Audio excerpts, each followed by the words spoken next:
Before we go to the Dharma talk, please join me in invoking the Buddha's name 3 times. Namo Shakyamuni Buddha. Namo Shakyamuni Buddha. Namo Shakyamuni Buddha.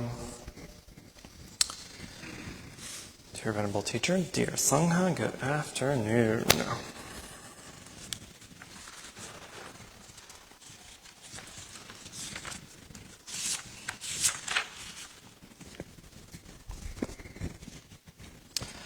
Okay, we're continuing the journey through the Dhammapada.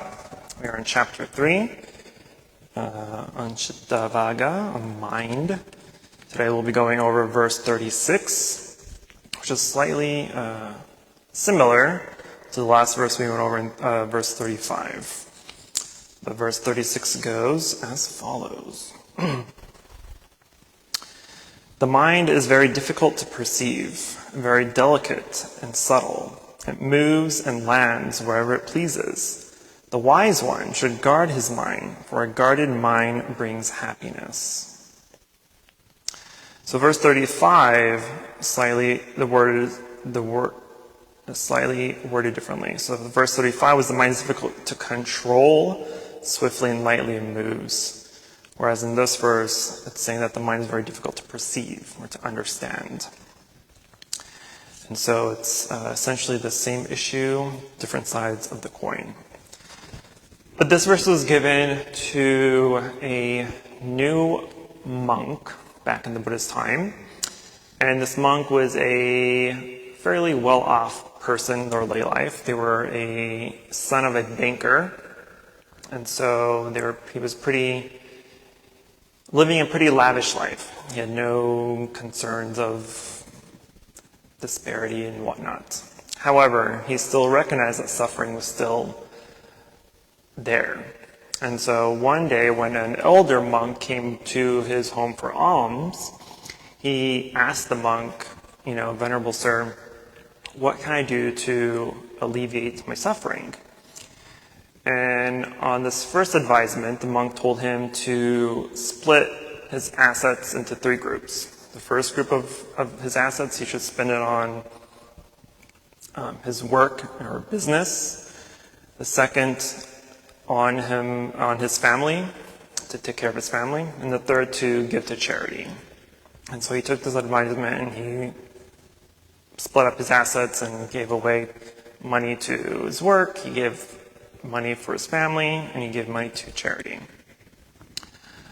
And then the second time the monk came around for alms, sometime after, he again asked the monk, Venerable Sir, I split up my assets, my wealth. What's next on the list to escape suffering? He's like, well, the next thing to do is to take refuge in the 3 jewels, the Buddha, Dharma, Sangha, and to take the 5 precepts. And so as advised, he went and took the 3 refuge and 5 precepts. And he practiced those pretty diligently. He was very dedicated and disciplined in his practice. But sometime later, he again asked the monk, Venerable Sir, I'm spending my money on these favorable things. I've taken the precepts. Now what? And the monk was like, well, now you can take the 10 precepts, which at the time, what we would typically see as the 8 precepts now for the lay people, for lay practitioners, right? It's just the 5 precepts plus 3 extra, so it's 8 precepts. This is equivalent to, at the time of the Buddha, it would be equivalent to their 10 precepts, which is now what we use for novice monks and nuns. They take the 10 precepts. But at the time, monks and nuns, and early on in the Buddhist order, there was no novice ordination. They simply ordained as full monks and nuns, right? And so they used the 10 precepts at the time. So he told the man to take the 10 precepts. And he followed the 10 precepts. and he saw the benefits of them, but then again inquired, Venerable Sir, what's the next step? Next step, according to the monk, was, well, you were generous with your wealth.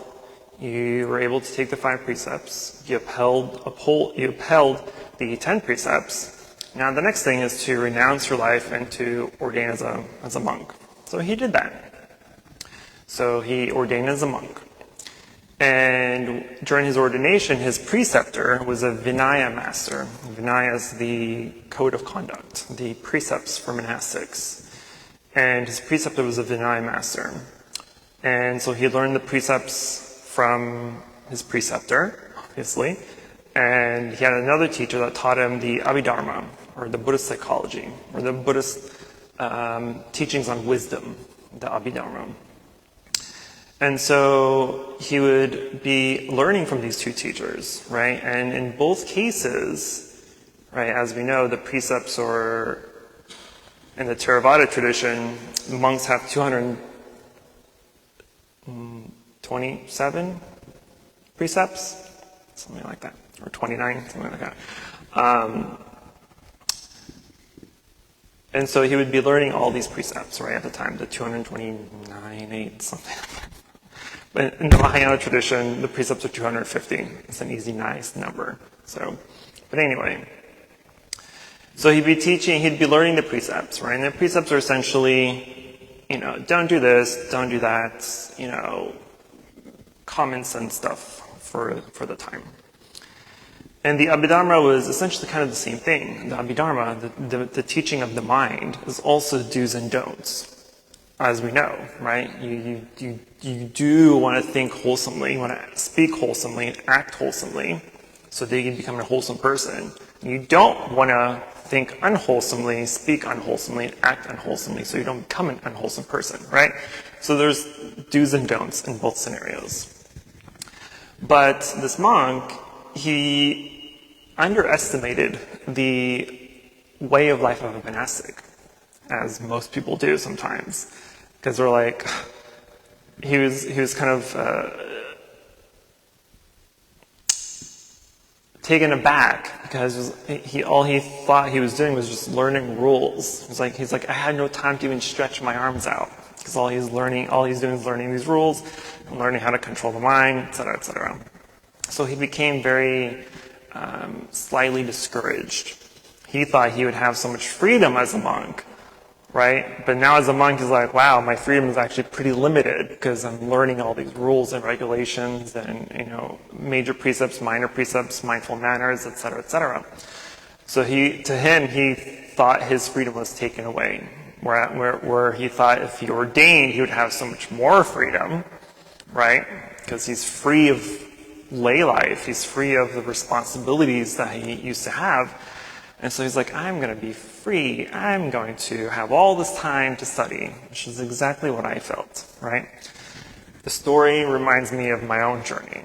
So when I read it many, many years ago, I kind of was like, holy moly, like, I wasn't the only one that felt like this, right? I think I've said this before. When I ordained as a monk, I also thought I was going to have so much time to study. I would have, that's my entire vocation is to study. But ironically, I actually have less time to study now than I did when I wasn't a monk. How? I don't know. I don't know how that's even possible, but I don't. I don't have as much time as I used to. And so this monk thought the same thing. He thought that if he would escape all the responsibilities of life, all the things he has to do outside of in the world, and if he were to ordain and take precepts and follow this path to nirvana, to enlightenment, that he would just be totally free, totally serene. But he wasn't. And so he was discouraged because he thought, oh, there's so many rules and regulations to follow. There's all these minor rules and rules and regulations of the community, to live in the sangha, to live in the monastery, right? And so he was getting really discouraged with his practice. And so he, stopped eating, he lost a lot of weight, and so all these other monks noticed this, right? And they asked him, what's wrong? Why are you like this? Are you sick? Are you unhappy? Blah, blah, blah. He's like, and the monk told them that he was thinking of disrobing. He thought there was just, he admitted to them that he felt like he had no freedom, right? That his freedom, or lack of, was taking away. And all he's doing now is learning all these rules and regulations and manners and et cetera, et cetera. And so he was kind of discouraged and he wanted to disrobe.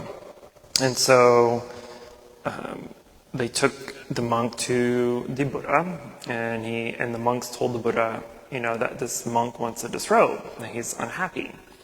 And then the Buddha asked him, is this true? And the monk replied, yes, it is true. I wish to disrobe. And that's when the Buddha gave him this verse. And again, the verse goes, the mind is very difficult to perceive or to understand, very delicate and subtle. It moves and lands wherever it pleases. The wise one should guard his mind, for a guarded mind brings happiness. And so after that, the Buddha told, after he admonished that monk, he told him, if you can only control your mind, guard your mind. So the Buddha told him that if you can just focus and be mindful on one thing, do you think you can do it? And the monk replied, yes, I think I can do that. And so the Buddha told him that this one thing that you need to be mindful of, to watch, to guard, is your mind. Because all these emotions and feelings you feel about not being able to learn all the precepts, not be able to retain that information, to retain and follow all these rules and regulations and mindful manners. He said that you're worrying about things that aren't an issue yet, right? And so he said, if you can just be mindful on one thing at a time, whenever something arises, just be mindful of that one thing, and you can control it and guard it and know how to work with it, then everything else becomes easy, right? Because what the monk was doing was stressing over all the 200-something rules, right? But all these rules, there's so many rules not because they are limitations, right? They're not necessarily commandments or laws. These are just pieces of guidance that when you're in a specific type of situation that may be unwholesome, that may be inappropriate to a monk, this is what you do, right? That's what the precepts are for. They're not to tell you, don't do this, don't do that, don't act like this, don't act like that. They're just telling you if you're in an unconventional situation, or you're in a situation where it is, again, unwholesome or maybe harmful or inappropriate, this is what needs to be done, right? And so the monk at the time, because he was worrying about all the rules and all the things to remember and all the things, what he needs to do or not do, he was stressing over it. The Buddha told him that is unnecessary. Only when a situation happens, when you're in a situation where there is a precept applicable to that situation, then you can bring your mind to that one situation, right?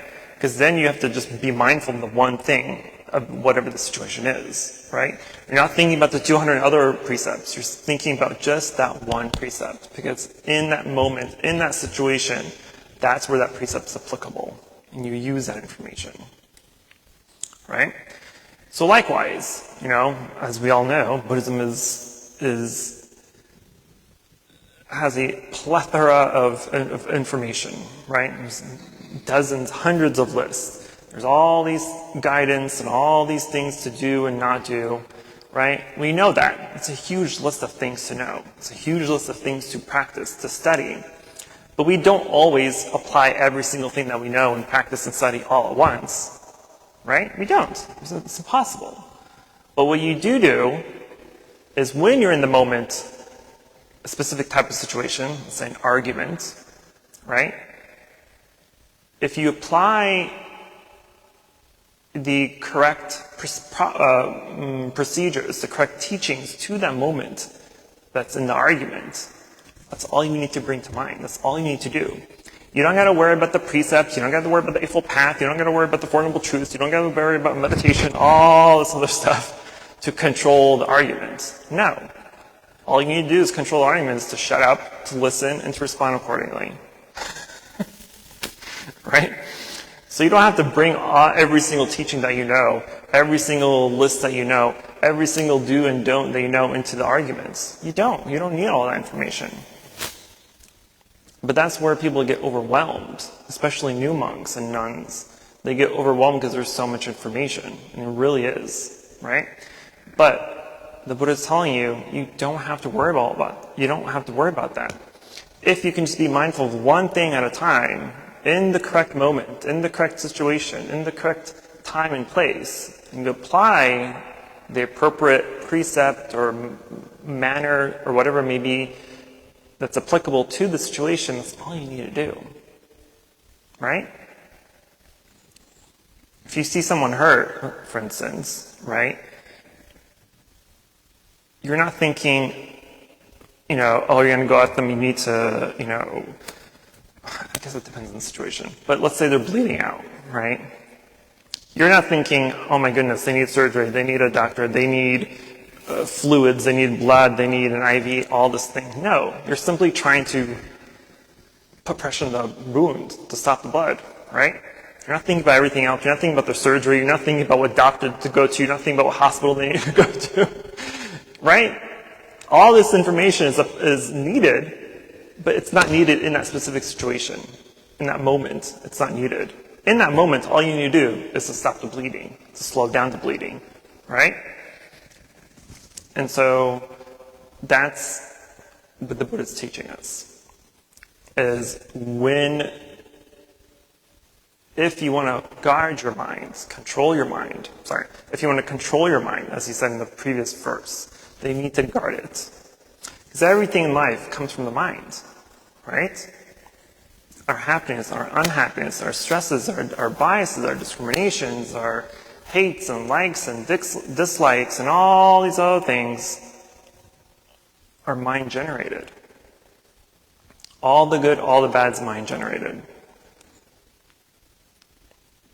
But if you have a guarded mind, and you can guard how you think, how you react, how you respond, you're doing exactly what you need to be doing. There's no worry about doing the wrong thing, saying the wrong thing, or anything else that's potentially negative or unwholesome. You don't worry about that because if you have a guarded mind, that's not a worry. You know that whatever you think, whatever you speak, and whatever you do is appropriate and applicable to the situation. Because you have a guarded mind, you have a tamed mind.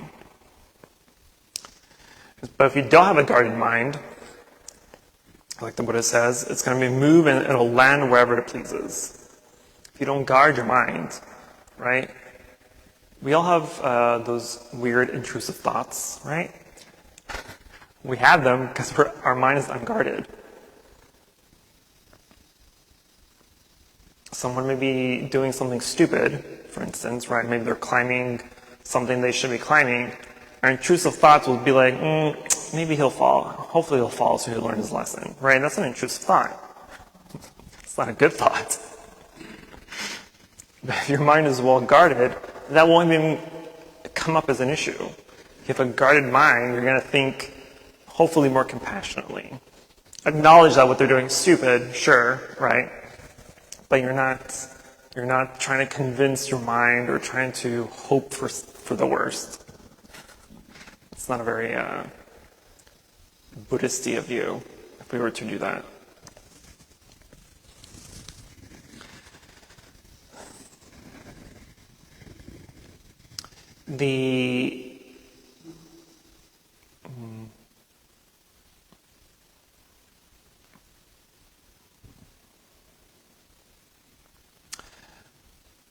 The thing that we need to remember, especially for these folks who are taking precepts soon, is when you take precepts, right, I was discussing with Max last week that the precepts are not here to stop you from living. They're not here to stop you from doing what you want to do in life. They're not necessarily rules and regulations or commandments. The 5 precepts are common sense. Don't take life, don't steal, don't lie, don't have sexual misconduct, and don't use intoxicants that are harmful to yourself or others. Easy peasy. Yes? Clearly, you don't want to go out and kill people. If you do, then it's a whole other issue. But the main objective behind all these precepts is the intention you have. Because I guarantee you, you'll probably break one or more of these precepts throughout your life. It's going to happen, right? But breaking them unintentionally is perfectly fine. It's not perfectly fine. Breaking them unintentionally is not a big deal, right? But it's the intention behind the breakage. So if you're intentionally going out and wanting to run over animals, oh, there's a deer, they're an invasive species because they're everywhere, I'm going to run over it, there's just one less deer in the neighborhood. If you have an intention to take life, that's breaking the precept. If you're intentionally lying for your own benefit, that's breaking the precepts. If you're stealing for your own benefit, that's breaking the precept. If you're intentionally committing sexual misconduct, and here sexual misconduct is specifically not doing harm to yourself or to others. Meaning, if you're in a committed relationship, be in a committed relationship. Don't go around sleeping with other people, right? Or don't be sleeping with people who are in relationships, or sleeping around with people that are potentially harmful. Maybe they're diseased or something, right? You're intentionally spreading that. And what am I missing? Intoxicants. Not take intoxicants that will jeopardize your life for others. Don't drink and drive, basically, right? Or do drugs. And so these are not things that are undoable, non-doable, right? They're all doable.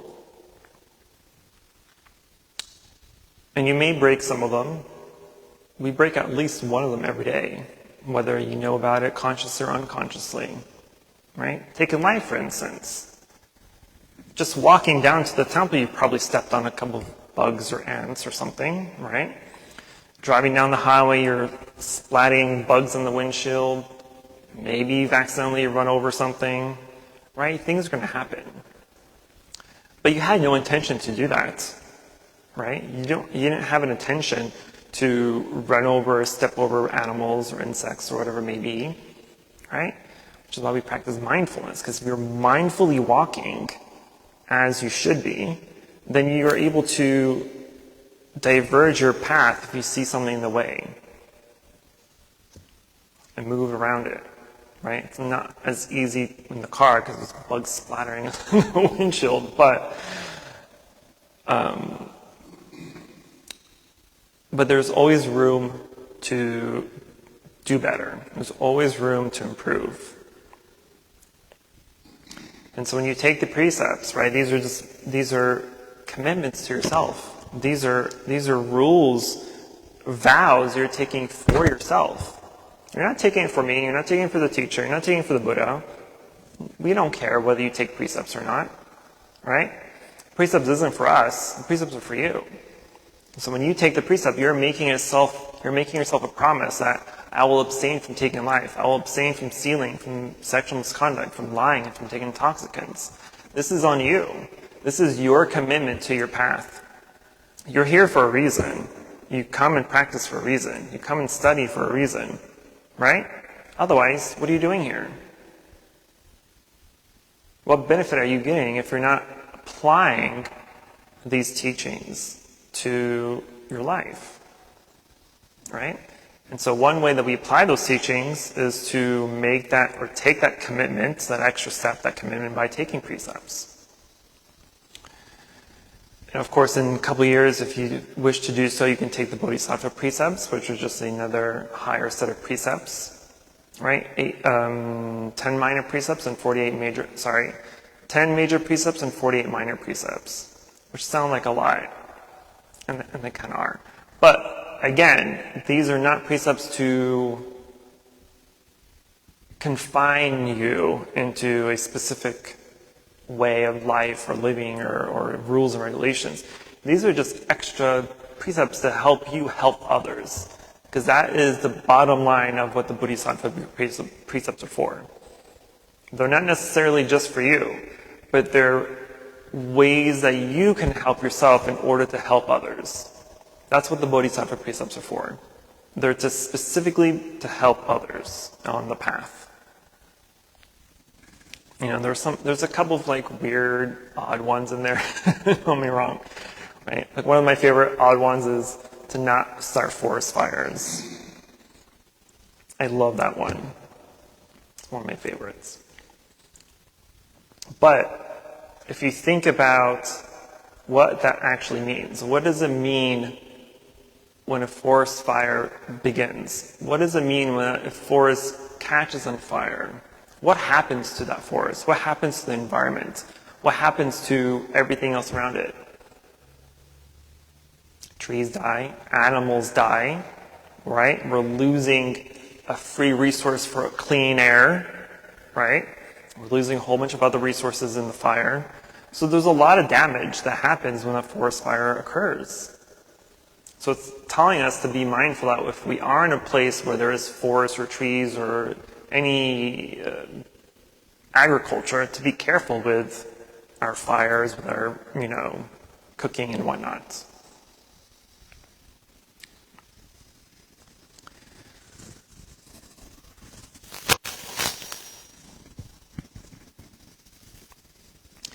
And when Buddha tells us that the mind is very delicate and very subtle, what does this mean?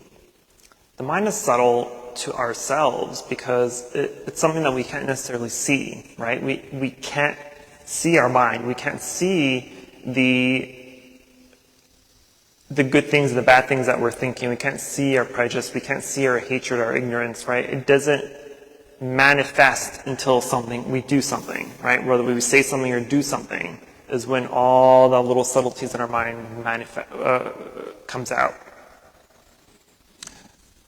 Because sometimes when we're out and about, right, people watch all the time. We judge people every single day of our life, right?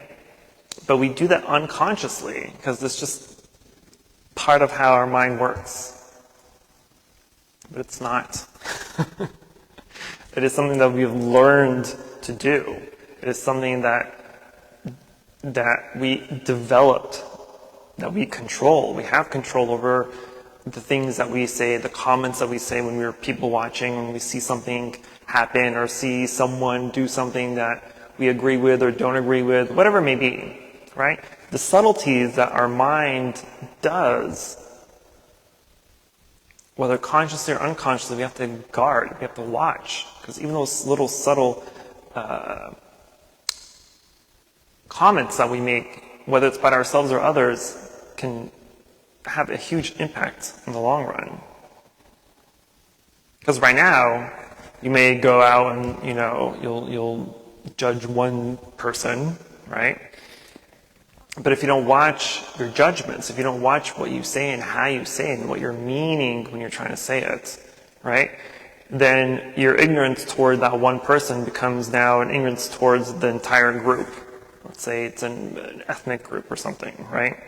Now not only do you hate that or dislike this one person, now you hate the whole community that person is part of, right? And if you take it any further, then that community turns into the whole group, minority group or majority group, whatever it may be, right? It'll escalate if you don't watch it. That's how we have bias. That's why we have biases. That's why we have discriminations. That's why people are ignorant toward specific groups of people, or ethnicities, or sexual orientations, et cetera. It's because they've allowed their mind to take over those intrusive thoughts, those negative habits that people have. It's not always entirely our fault, it also depends on the place that you grew up, your society, your culture, right? All these have influences, of course. But at the end of the day, those influences can only influence you so much. You have to allow the influence to influence you. You have to allow those judgments, those biases, those discriminations to influence you. You have that power to stop it. You have that power to guard your mind, to control what you allow your mind to think about and react to.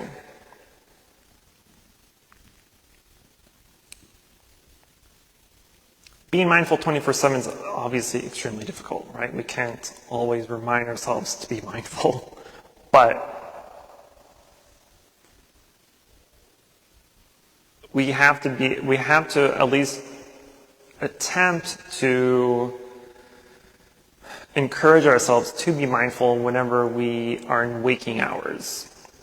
Because the more you practice being mindful, right? And of course, in the very beginning, it may take you a few weeks, months, maybe even years, where you have to force yourself to be mindful, right?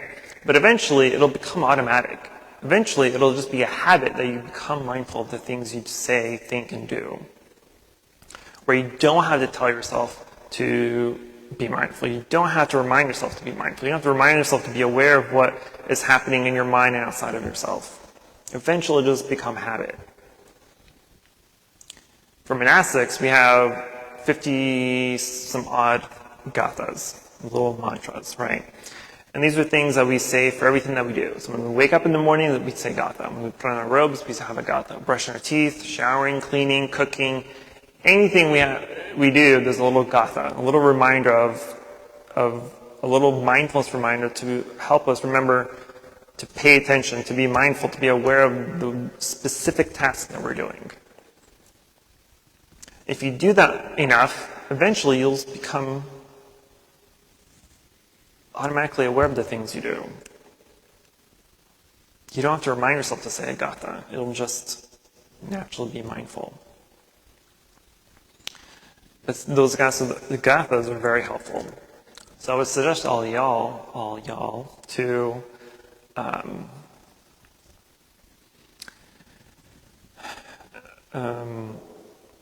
I'll have to find the list. I'll have the list somewhere of these gathas. And what I used to do was write everything on sticky notes.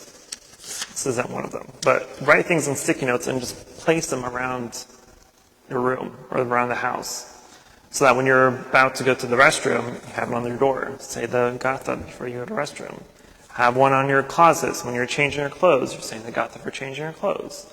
When you're in your car, there's a little gatha for being in the car. Right? And so when you are able to be mindful of these different activities that you do, you're more equipped for guarding your mind. You're more equipped to guard it. And when you're able to guard it, then you're able to control it. And when you're able to control it, then things become so much easier in life. Things are not easy because we have unguarded mind, we have an uncontrolled mind, we allow the stresses of our world to have too much influence over us. We allow our job or our family or our friends or our commitments to have too much control over our happiness. If I don't do this, if I don't go to work, if I don't take care of this or that, or do this or do that, right? It causes anxiety, it causes us stress. For what? Things may be stressful, right? But they don't have to stress you out. You have a difficult job. That's great. Whose fault is that? Yours. You chose it. Why are you stressing over it? Right? If you chose to get married and have kids, that's your choice. If there's problems within it, you can't blame anyone else but yourself.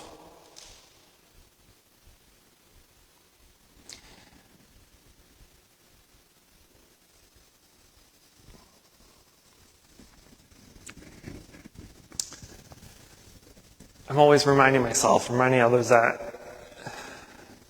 all you need to do is to worry about the things you can control and don't worry about the things that you cannot.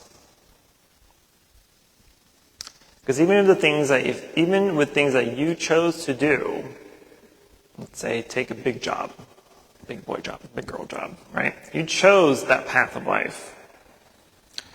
But even with that choice that you made, you may not always have control over the things that happened, right?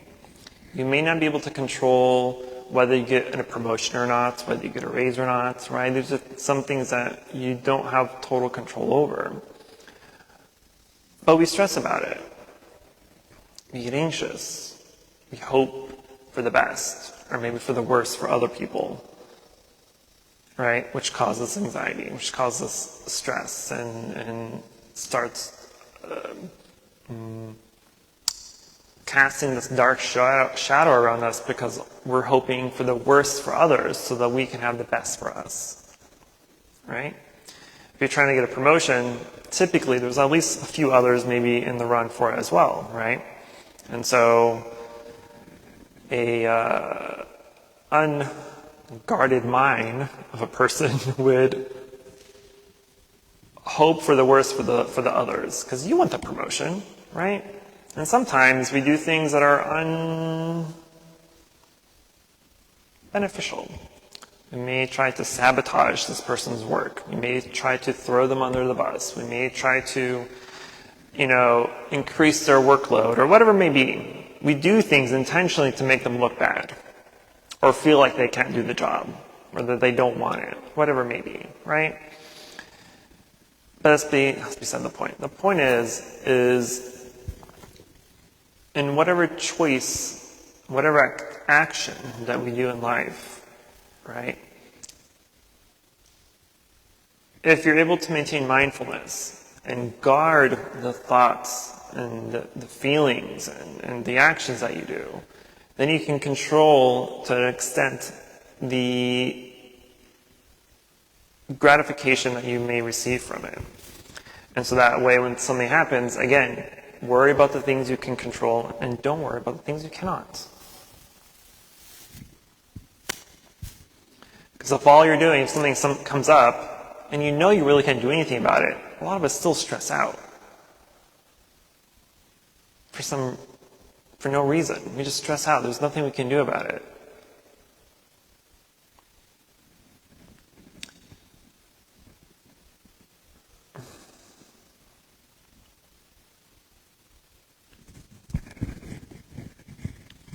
It's almost time to stop talking.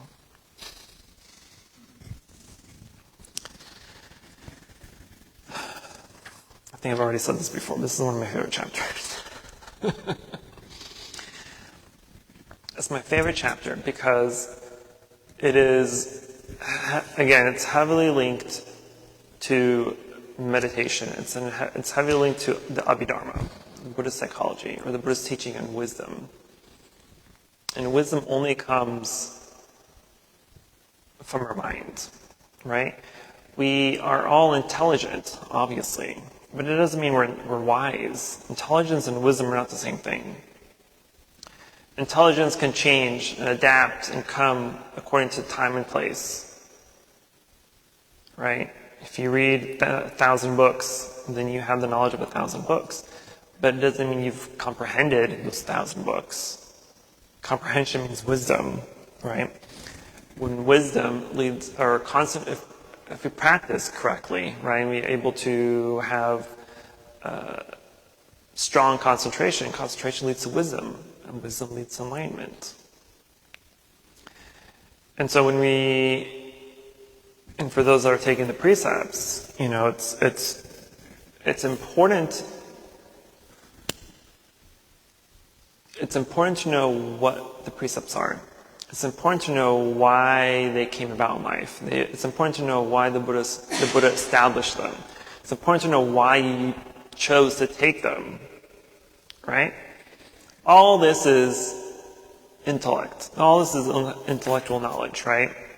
This is things that you can learn by reading or listening, right? To truly penetrate those precepts, to truly penetrate the benefit that comes from those precepts, can only happen when you meditate on them and wisdom arises. When you have that aha moment, right? When you have aha moments, when you're meditating, those are moments of wisdom. That's when wisdom arises. Only time where wisdom can arise, or when wisdom is gained, is by those aha moments. But you can't have aha moments if you're not doing anything. You have to put work to it, right? You can just sit here and be like, oh yeah, I'm gonna come, I'm gonna chant, I'm gonna do my thing, and maybe after a while, after a couple of years, I'll be a happier person. What effort did you make in order to become a happier person? Come to the temple once a week? Yeah, that's not gonna work. But if you apply those precepts to your life, right, and understand why those precepts are established, understand why you took them, right, and apply them to your life. Because again, these are not rules and regulations, these are guidance.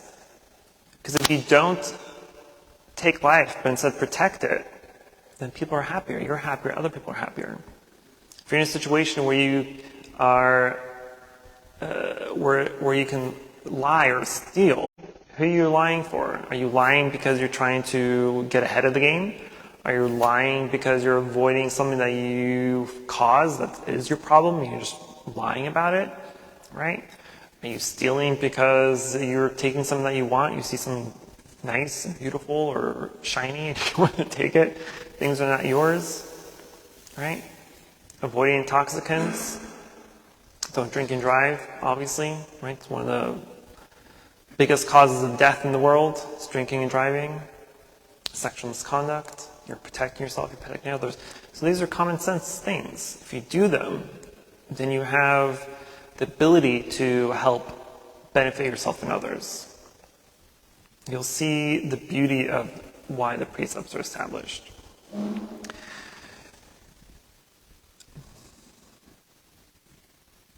And even back to this monk, right, who is complaining about the precepts and all these rules and regulations.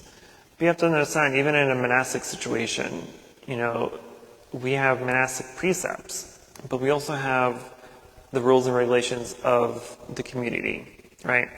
There's mindful manners that you will all receive when you take precepts, and there's the establishments of living in harmony, the rules for living in the monastery, what did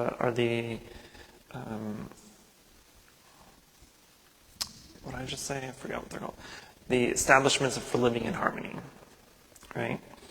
So in order to live in harmony, thankfully or unthankfully, we're in a small temple, so there's not many monastics for us to be clashing. But if it was a super large monastery and there was, dozens or hundreds of monks and nuns, there's going to be situations where there's going to be a lot of clashing, right?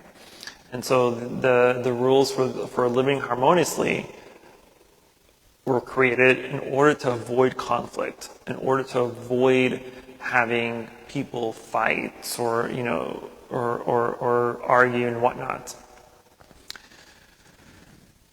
And so when the Buddha told him to just be mindful of one thing at a time, that means in whatever situation that you're in, just apply your mindfulness to that situation. If you're in an argument, just sit or stand or whatever you're doing, right? Be mindful of what's happening. Be mindful of what's being said. If you're mindful of being what's said, if you're truly mindful, you're not thinking of a response. Because what we typically do is when we're in an argument or when someone's yelling at us, we're already in our mind, we're already thinking of a comeback. We're already thinking of a response. We're already thinking of what we want to say to defend ourselves. Right? But that's not the correct way to do things. The correct way, according to the Buddha, it would be to just be mindful of what is happening, what is being said by the other person. That way when they stop talking, we have a moment to contemplate what was being said, contemplate the situation that we're in, so that we are able to respond accordingly. Respond wholesomely, hopefully, in a positive way. That helps the other person, instead of trying to figure out a good comeback and disparaging them. Otherwise, just that comeback just going to go back and forth, back and forth. Will it end? It may end in a fist fight. Someone may shank someone. I don't know. Something may happen. But it's very important to guard our mind. That is probably the bottom line in every Buddhist practice, every Buddhist teaching. And our ultimate goal is to guard the mind so that we can control it, so that we can watch over it and attain enlightenment correctly and quickly. Okay.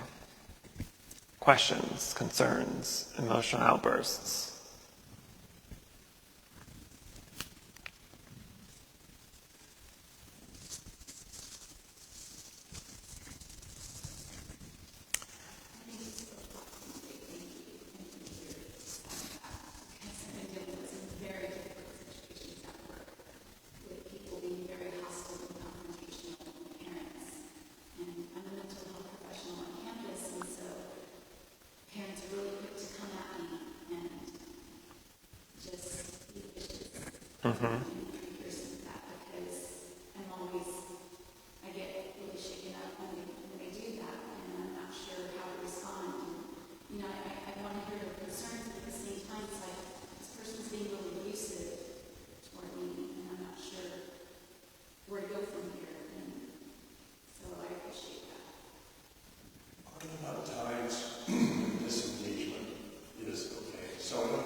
Yeah, come on. You would say, so you're trying to give me this anger. What if I don't accept it into a law? Well, it belongs to the other person. But I hear what you're saying. That's a really important thought. And it's just overwhelming when we're still just learning the precepts or learning how to be on guard. It just feels like things can be so overwhelming. But at the same time, we can still have that thought in the back of our mind. This is not what they're saying to me. It hurts. It's painful to hear what they're saying. But I know that that's not me. That's tough. I'm surely been there. It's also very situational, right? Like as Nan said, you can remove yourself from situations, but in your situation where this is your job, right, it's a little bit more different to be like, you know what, I don't want to listen to you. I'm just going to walk away. Because saying no and just walking away is very easy to do. It's something you should do. Practice it, right? But when people are coming at you, especially when parents come to you concerning their children, they just want someone to blame, right? My child's doing this, my child's not doing this, my child's succeeding or not succeeding. They need someone to blame, right? And so they're taking that blame onto you, whether it's your actual fault or not, whether you can control it or not, they don't care, right? Which is fine. You don't worry, you don't need them to care. You also don't need to care either, right? What they're yelling about is their suffering, right? They need an outlet. And part of our job, your job, would be to just let it be. Because what are you going to do about it? Are you going to yell back? You can't yell back. You want to fight them? You can't fight them, right? You still want your job. So you have to just allow things to be. Let them yell at you. I love it when people yell at me. I think it's entertaining, right? Because again, you go back and use my rule. Is what they're saying true? Yes or no? If they're yelling at you, disparaging you, and telling you good things or bad things, ask yourself, is it true? No, it's not true. Okay, well, whatever they're yelling at me is not true. Why do I care? Move on. right? They're yelling, ask yourself, is it true? Yes, it's true. Okay, they know it's true, you know it's true, why are you upset? Right? So if someone's yelling at you, and you feel hurt, or you feel embarrassed, or whatever it may be, for what? This is our mind simply trying to defend itself. This is our ego trying to defend itself, right? And so if someone's yelling at you, and you're already thinking, why are they yelling at me? Or why are they saying these things? Or how dare they do this? Or how dare they do that? Right? Is your ego just trying to encourage you to defend yourself? Right? Because our ego's like, we're not this person. We're not what they're calling us. We're not doing what they're saying that we're doing or not doing, whatever it may be. Whatever it is, right? It doesn't matter. Our ego is there trying to defend itself, which is why we have to guard the mind. This is why we guard our mind, because our ego, otherwise we would allow our ego to take over, and now you're yelling back, versus being able to simply just listen to them, let them vent, let them do what they need to do, and then once they're done, you can respond accordingly. Right? What benefit is it if you yell back? What benefit is it if you ignore them? What benefit is it if you don't respond to them in a wholesome way? What benefit is there? There's no benefit to act the way they're acting. But there is a benefit to being able to listen to the concern, see where they're coming from, why are they concerned, and what you can do to help them. That's all you need to do. That's the benefit of being able to shut up and listen versus responding in the same way that they're responding or acting the way they're acting. There's some point, right? You're there to help. You need to do things that are helpful.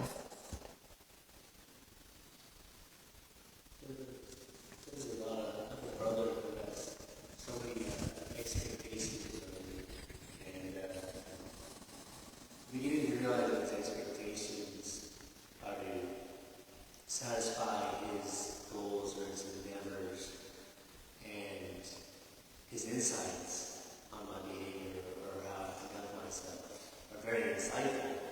So I've always kind of tolerated them. And I've also used, what you've said, is it true or not? And it's weird, the maintaining of emotions in a situation and having to control those. Also not kind of like take the bombardment, you know what I mean? Take the introspection of others, their criticisms or their inspections of you, and to say, are they true or not in the moment? Because sometimes the emotions overcarry the situation, try to overpower the situation of mental, is this true or not? Sometimes the emotions won't. And then if you have these emotional outbursts, which I sometimes have in this situation, I always go back to meditation and sit with those and wonder where the root cause of the emotional outburst came from. And that can also, make sure that sometimes. It's like, so the behavior is not being corrected because of certain things, but you strive to use that individual person who is, I'm beginning to realize that I'm using his introspections to sort of help me be more mindful in the situations where he is speaking some truth and the situations where he's not speaking some truth. And so I've become more tolerable of his perceptions and his, even if they are expectations that are sometimes delusional of me, you know what I mean? Like his expectations to me are kind of delusional. Because I've already told him what it is, you know what I mean, so to speak. So now I realize that we're getting further apart, and he's reorganizing me, and he hasn't put no words to it, no spoken words to it, and I think that's a little frustrating too, seeing how when you make corrections in your life, how you get reorganized, or how things reorganize around you in your surroundings.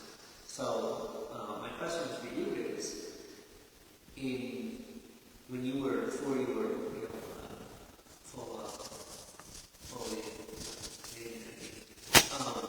what was the hardest thing to do with your family and friends about your, trying to adapt this new lifestyle with the lifestyle that, is going on and existing?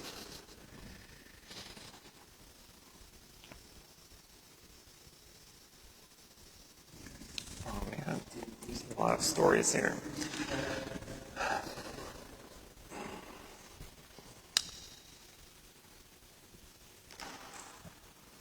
We have to be able to recognize expectations when they arise, right? Because it's easy to recognize our own expectations. But when we're speaking to others, it may not always be obvious what their expectations are right away, right? They may have a conversation with you, they may be talking about specific topics or subjects, or whatever it may be.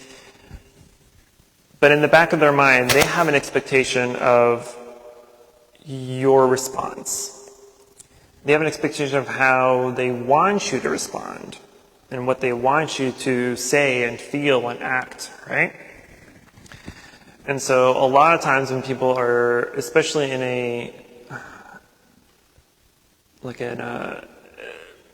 let's say a debate, for instance, right? If you're debating with someone about whatever you're debating about, you have two sides trying to convince the other that their way is the correct way, right?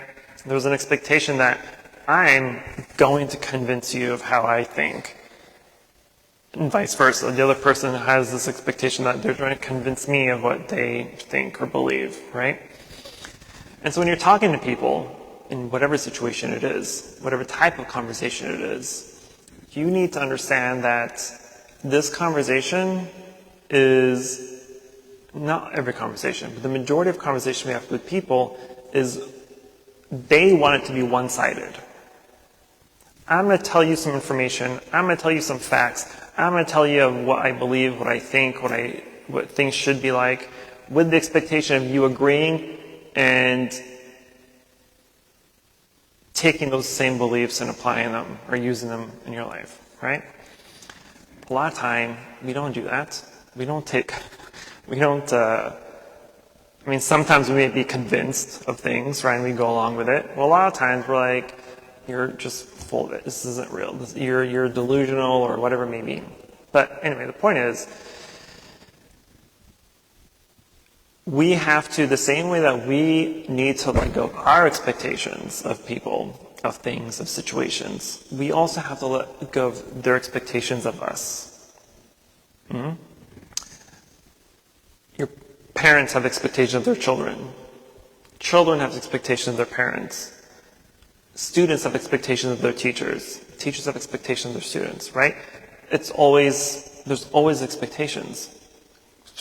Parents want their kids to succeed. Kids want their parents to take care of them. Teachers want their kids to succeed. The kids want an expectation of being taught in school, right?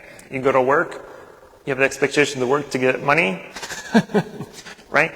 So there's all these things, which is fine. There's okay to have that give and take, right? Let them have their expectations. Their expectations are not yours. If they have the expectations, good for them. Congratulations. You're part of the living. Right? But don't feel when someone's, especially in an argument, right? If someone's trying to debate with you, and it's one of the few times where people get really riled up, right? When they're in a debate, when someone's debating with you, It's one of the few times in life, in a conversation, where we get really heated, where we get really into the argument, and we're trying to convince or trying to persuade or whatever it may be, right? We lose every single practice of how to be mindful and respond accordingly in that situation. We let it go. We allowed our anger to take over. Because you're unguarded. Your mind is unguarded. So you have a guarded mind, regardless of what type of situation or circumstance you are in. You will always do what is right for that particular situation. But asking yourself, is it true, is always a good starting point. Otherwise, if you don't ask yourself if it's true, and you don't answer it genuinely in the moment, what's going to happen is later on when you're trying to go to bed, you're going to rethink about the argument. You're already going to be thinking about what you could have said, what you could have done differently. Oh, I should have said this, I should have done that. Oh, this is the perfect comeback. Right? It takes you like 3 hours to fall asleep. Right? We've all been there. To avoid that, do something about it while it's happening, not later on the next night. So for you, when people or the parents are arguing with you, let them yell at you. I think it's entertaining when people yell at me. Because I just sit there and smile. It makes them uncomfortable. There may be like a slight hint of pettiness there, but there's it works, right? Because if you feel bad about them yelling at you, right? Not bad about the situation that maybe their kid is in, but bad because they're yelling at you, they're disparaging you, they're calling you name, or they're calling you out, whatever it may be, right? It's by yourself. It's a waste of time. Why? What are you defending? They don't know your life. They don't know what you have achieved. They don't know what brought you success. They don't know your background. They don't know your history, right? And so for them to come and yell at you and say all these things that are completely false, so what? What does it do for you? You know the truth. You don't have to convince them. They don't want to be convinced. They're just there to get a point across. So let them get their point across. And then once they stop, you can look at them for a few seconds, smile, and respond accordingly.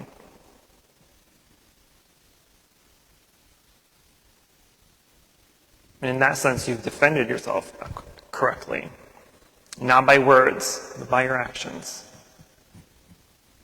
Because that's one situation where actions do speak louder than words. Yes, sir. Last comment. I'm over time. No, go ahead.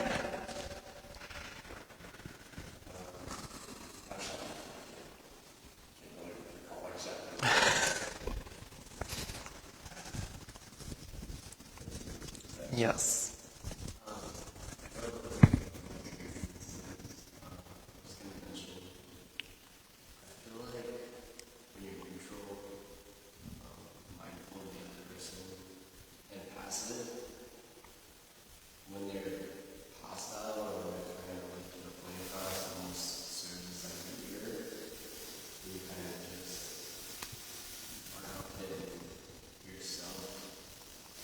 Especially in the instance of anger, when people are like projecting onto you,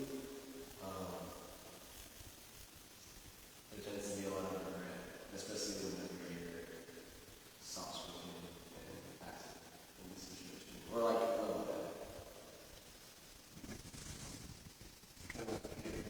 through that burst of anger, I know in my case, I'll have a burst of anger almost immediately. I regain my sanity, right?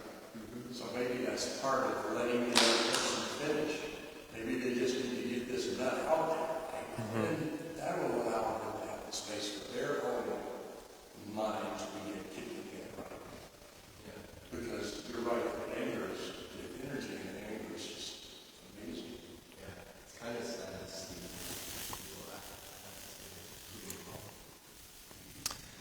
they just want to vent, right?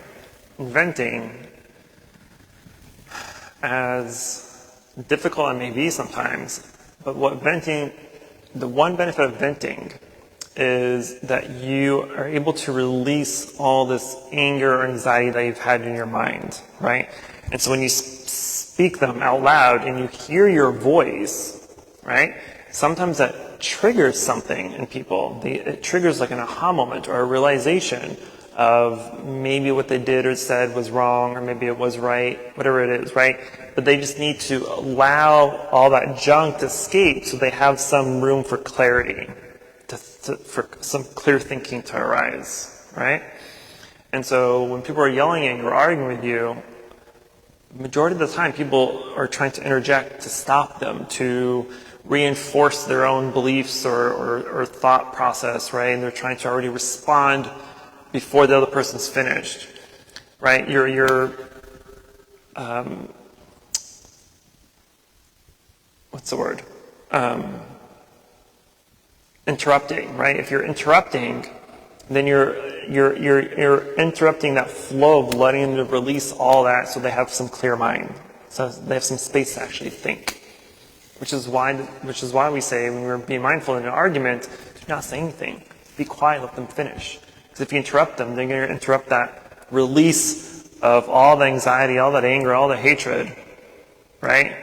And you're stopping that flow of clarity from happening. But if you let them yell it out, let them speak it out, do what they need to do, give them a few seconds to come back to their senses, then you can start to speak. But that isn't the way that they're acting is, it's still unskillful. Correct. So what we're saying is we know someone's using an unskillful way to direct the energy towards. It doesn't help if we're unskillful in that. Right. Sometimes when you have a level of attachment to that person, I think that's when things can have to get really complicated. We start making our own illusions or mental formations of what they might be thinking or what they might be acting, feeling, or doing. When we get too involved into that, You're making up a story. this is repetitive thing. You're making up a story. Very good. Okay. We're way past time, so I'm going to end this so we can go to chanting. We'll chant some merit before we go chanting. Namo Shakyamuni Buddha Namo Shakyamuni Buddha Namo Mani Buddha. For any positive karmic action we've accumulated here today, we wish to transfer the merit to all sentient beings and wish them full enlightenment.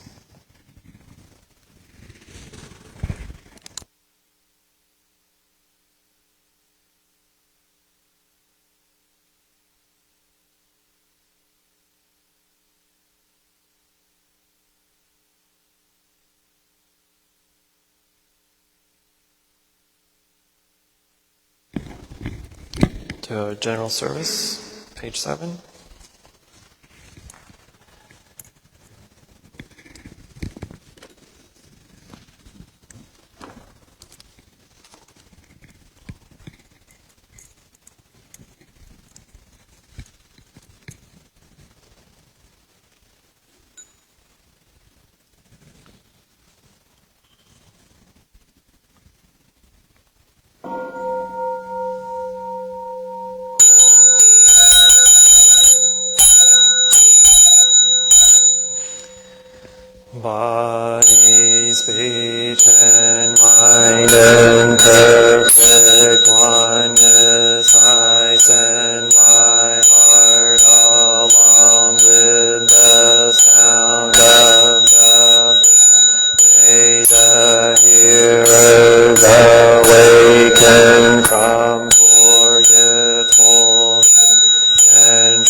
Bodhisattva and from forgetful and realize our true home.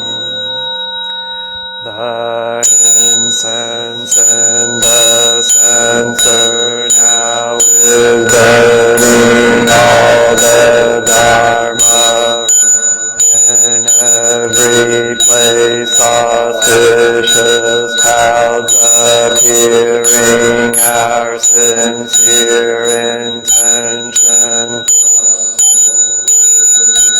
As all Buddhas now show their perfect body, homage to the incense cloud canopy, Bodhisattva and great Bodhisattvas.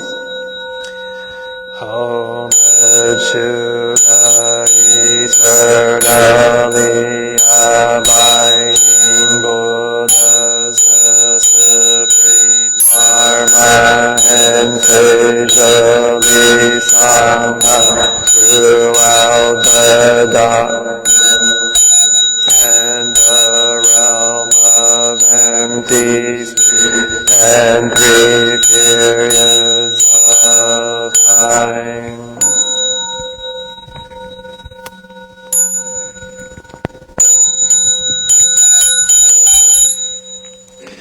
Homage to the fundamental teacher Shakyamuni Buddha. Traya honor future Buddha. Manjushri great wisdom Bodhisattva. Universal great conduct Bodhisattva. All Dharma guarding Deva Bodhisattva. And the glorious mountain assembly of Buddhas and Bodhisattvas.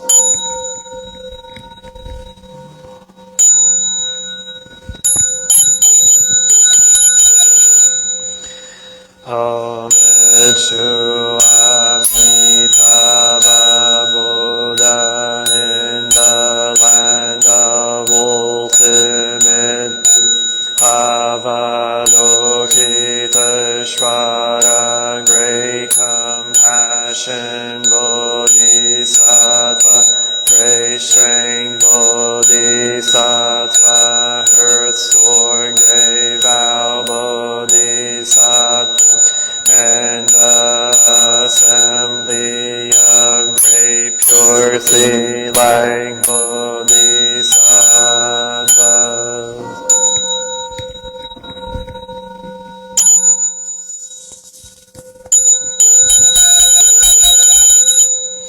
Place it out.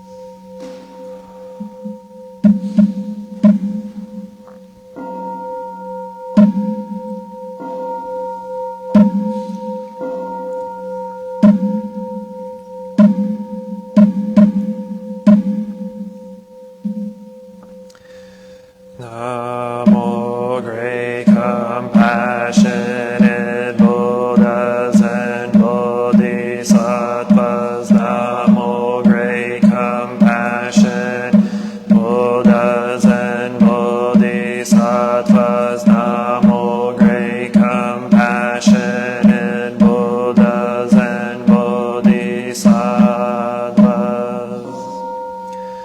Namo Ratna Trayaya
unsurpassed, profound, and wonderful Dharma is difficult to encounter in hundreds of millions of eons. I now see and hear it, receive and uphold, and I vow to fathom the Tathagata's true meaning. Namo Shakyamuni Buddha, Namo Shakyamuni Buddha, Namo Shakyamuni Buddha.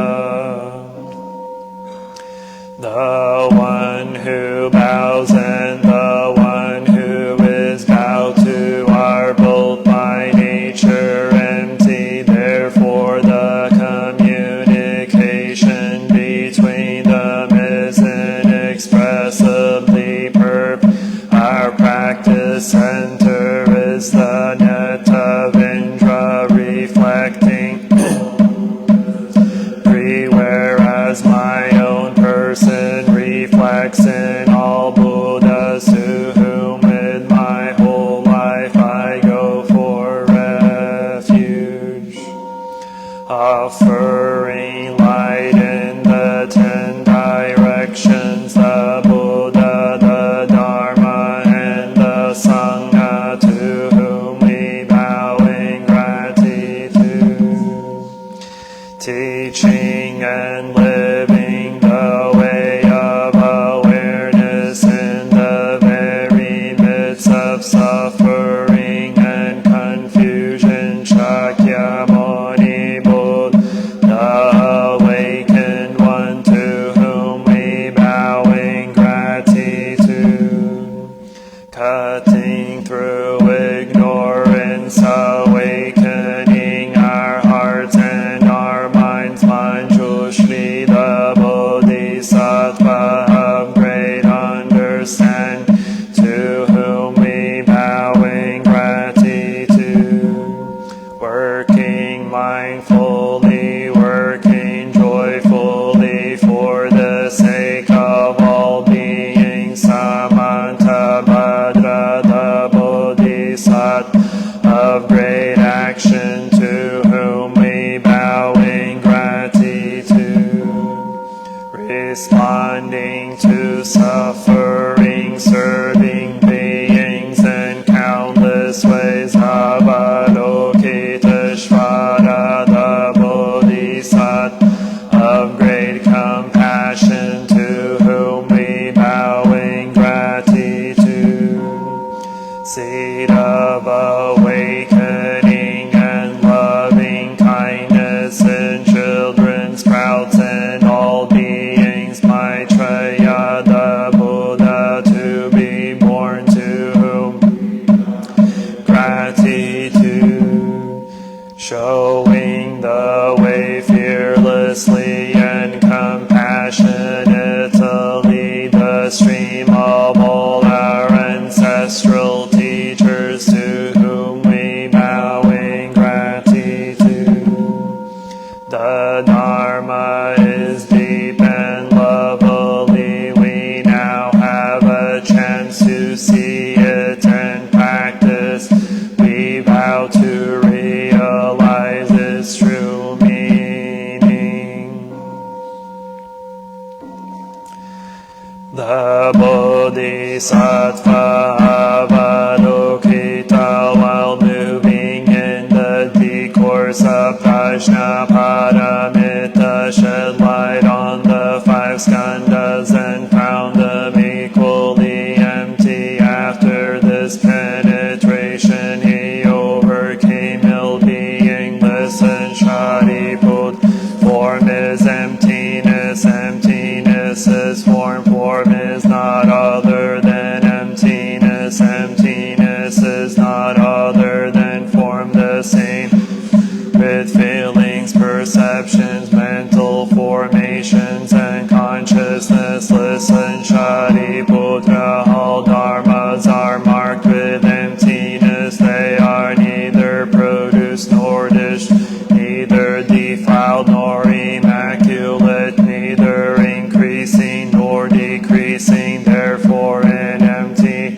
there is neither form nor feelings, no perceptions nor mental formations, nor conscious, no eye or ear or nose or tongue or body or mind, no form, no sound, no smell, no taste, no touch, no object, no realms of elements, no interdependent origins, and no extinction of them, no ill-being, no cause of ill-being, no end of ill-being, and no path, no understanding, no attainment, because there is no Bodhisattvas ground in Prajnaparamita find no obstacles for them.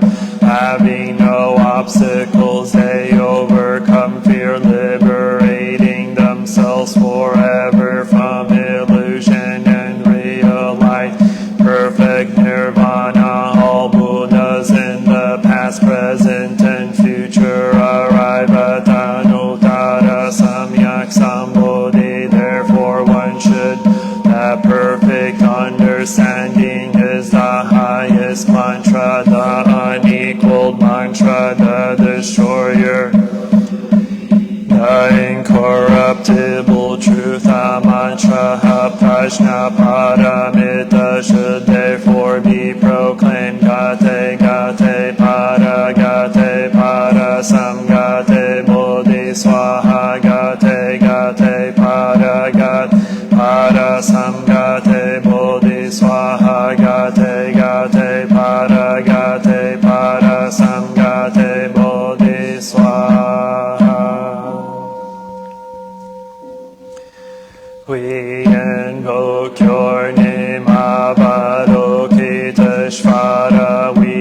aspire to learn your way of listening in order to help relieve the suffering. And though you know how to listen in order to understand, we invoke your name in order to practice listen with all our attention and open-heartedness. We will sit and listen without any prejudice. We will sit and listen without judging or reacting. We will sit and listen in order to understand. We will sit and listen so attentively that we will be able to hear what the other person also what is being left unsaid. We know that just by listening deeply we already alleviate a great deal of pain and suffering in the other person.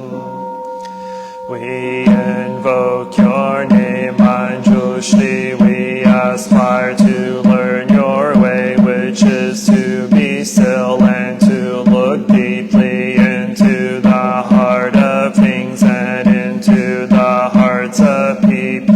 We will look with all our attention and open-heartedness. We will look with unprejudiced eyes. We will look judging or reacting. We will look deeply so that we will be able to see and understand the roots of suffer through the impermanent and selfless nature of all that is. We will practice your way of using the sword of understanding to cut through the bonds of suffering, thus freeing ourselves and other species. We invoke your name, Samanta Bhadra. We aspire to practice your vow to act with the eyes and heart of compassion, to bring joy to one person in the morning and to ease the pain of one person in the afternoon. We know that the happiness of others is our own happiness, and we aspire to practice joy on the path of service. We know that every word, every look, every action, and every smile can bring happiness to us. We know that if we practice wholeheartedly, we ourselves may become an inexhaustible source of peace and joy, and for all species. We invoke your name, Shiti Garbha. We aspire to learn your way of being present where there is darkness, suffering, oppression, and despair, so we can bring light, hope, relief, and liberation to those places. We are determined not to forget or abandon those in desperate situations. We will do our best contact with those who cannot find a way out of their suffer, those whose cries for help, justice, equality, and human rights are not being. We know that help can be found in many places on earth. We will do our best not to contribute to creating more hells on, and to help transform the hells that already exist, in order to realize the qualities of perseverance and stability, so that like the earth we can all in need.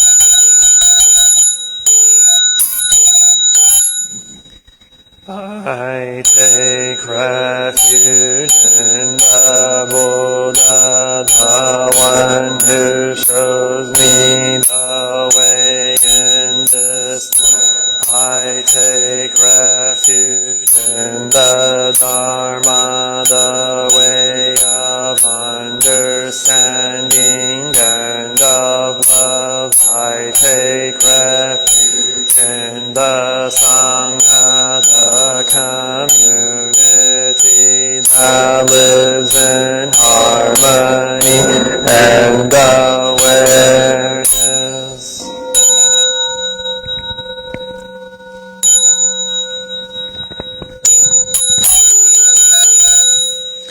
Dwelling in the refuge of Buddha, I clearly see the path of light and beauty in the world. Dwelling in the refuge of Dharma, I learn to open many doors on the path of transforming.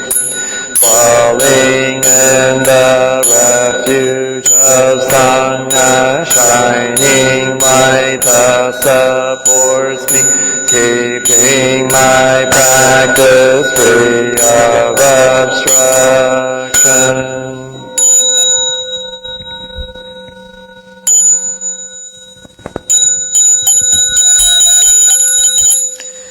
Taking refuge in the Buddha and myself, I aspire to help all people recognize their own awakened nature, realizing the mind of love, taking refuge in the Dharma. In myself, I aspire to help all people fully master the ways of practice and walk together on the path of liberation, taking refuge in the Sangha. In myself, I aspire to help all people build fourfold community, to embrace all beings and support their transformation.